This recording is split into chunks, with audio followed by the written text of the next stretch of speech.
मित्रांनो, बिझनेस सुरू करण्यापूर्वी होणाऱ्या चुका. खूप लोकांमध्ये इच्छाशक्ती असते, स्वप्न असते, पण काही चुकांमुळे बिझनेस सुरू होण्याआधीच थांबतो किंवा सुरू झाल्यावर काही महिन्यात बंद पडतो. सगळ्यात पहिली गोष्ट म्हणजे प्लॅनिंग. प्लॅनिंग शिवाय सुरुवात करणं. लोकांना आयडिया आली की लगेच दुकान, मशीन किंवा नोकरी सोडून बिझनेस सुरू करतात. पण मार्केट कोणतं आहे, ग्राहक कोण आहे, कॉम्पिटिशन किती आहे, कॉस्ट किती येणार आहे, हे न पाहता सुरुवात केली तर बिझनेस 3 महिन्यात संकटात येतो. दुसरी मोठी चूक म्हणजेच कॅपिटल कमी ठेवणे. आपण फक्त सुरुवातीला खर्च पाहतो, पण बिझनेस चालू ठेवण्यासाठी वर्किंग कॅपिटल लागतं. म्हणजे दुकान चालू असेपर्यंत कर्मचारी, माल, वीज बिल, भाडं हे चालू ठेवायला पैसे लागतात. पैसे संपले की बिझनेस थांबतो. ग्राहक येत नाही म्हणून नव्हे, तर पैसा संपला म्हणून. तिसरी चूक म्हणजे सबसिडी आणि स्कीम बद्दल माहिती न घेणे.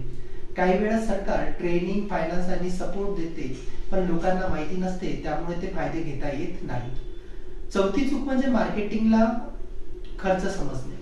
खूप लोक म्हणतात प्रॉडक्ट चांगला आहे, पण ग्राहक नाही, ग्राहक आपोआप येत नाही. त्याला कळायला पाहिजे की तुम्ही कोण आहात, काय देत आहात आणि का तुमच्याकडून घ्यावं. पाचवी चूक म्हणजेच ट्रेडमार्क न घेणे.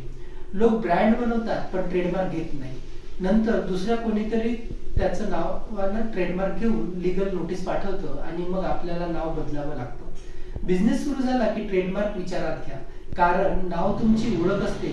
आता शेवटची आणि सर्वात मोठी चूक म्हणजेच पेशन्स नसणे.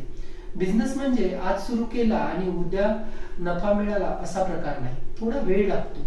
मार्केट समजायला वेळ लागतो, कस्टमर तयार व्हायला वेळ लागतो. पेशन्स आणि कन्सिस्टन्सी असेल तर परिणाम नक्की मिळतात.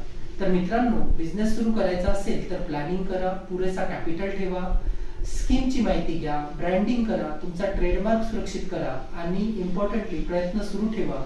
धन्यवाद.